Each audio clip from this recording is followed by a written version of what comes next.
Hello बच्चों, let's read the question. The question is, in the case of sound waves, wind is blowing from source to receiver with speed uw. ठीक है, जो wind है वो blow कर रही है सोर्स से रिसीवर की तरफ uw स्पीड से. Both source and receiver are stationary, दोनों क्या है, स्टेशनरी हैं. If lambda naught is the original wavelength with no wind and v is speed of sound in air, then wavelength as received by the receiver is given by. तो receiver जो wavelength receive करेगा वो हमें उसकी value बतानी है. तो देखिए, इस क्वेश्चन को सॉल्व करने के लिए जो हमारा की कॉन्सेप्ट रहेगा, हम जानते हैं कि जो मेरा लैम्डा होता है वेवलेंथ होती है, और जो हमारी स्पीड होती है और फ्रीक्वेंसी, उसमें रिलेशन होता है v equals to f lambda के बराबर. तो एक तो हमें ये रिलेशन यूज करना है.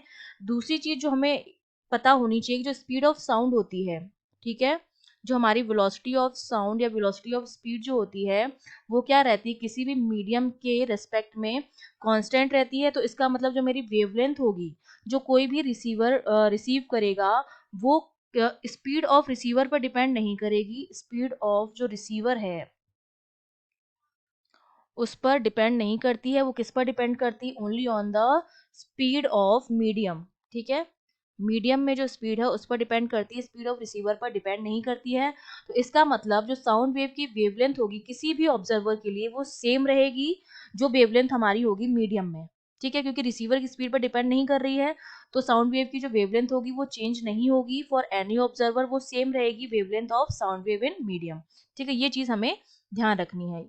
अब देखिए, हमने पहला केस जो दे रखा है उसमें विंड जो है वो ब्लो नहीं कर रही है, एयर हमारी रेस्ट पर है. तो अगर एयर मेरी रेस्ट पर है तो इस कंडीशन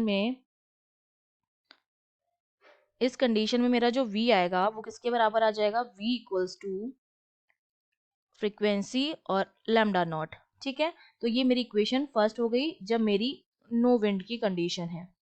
ठीक है, अब हमारी क्या है, विंड ब्लो कर रही है यू डब्ल्यू वेलोसिटी से.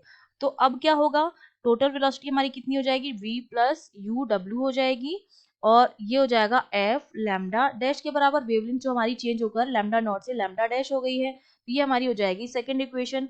अब अगर मैं फर्स्ट इक्वेशन को सेकंड इक्वेशन से क्या कर दूं, डिवाइड कर दूं. ठीक है, फर्स्ट इक्वेशन जो है उसको मैंने सेकंड इक्वेशन से डिवाइड कर दिया है. तो हमारे पास क्या आ जाएगा, हमारे पास जो वैल्यू आ जाएगी v upon v plus U W, वो मेरे पास आ जाएगा F lambda naught upon F lambda dash. तो एफ एफ हमारा जो हो जाएगा वो तो कैंसिल आउट हो जाएगा. तो यहाँ से अगर मैं लैम्डा डैश की वैल्यू निकालूंगी वो मेरे पास कितनी आएगी, v plus U W upon v, और यहाँ पर हमारा हो जाएगा लैम्डा नॉट. ये मेरी लैम्डा डैश की वैल्यू आ गई है. जब हम अपने ऑप्शंस चेक करेंगे तो देखिए हमारा जो बी ऑप्शन है वो हमारा क्या हो जाएगा, करेक्ट हो जाएगा. I hope you understood well. All the best.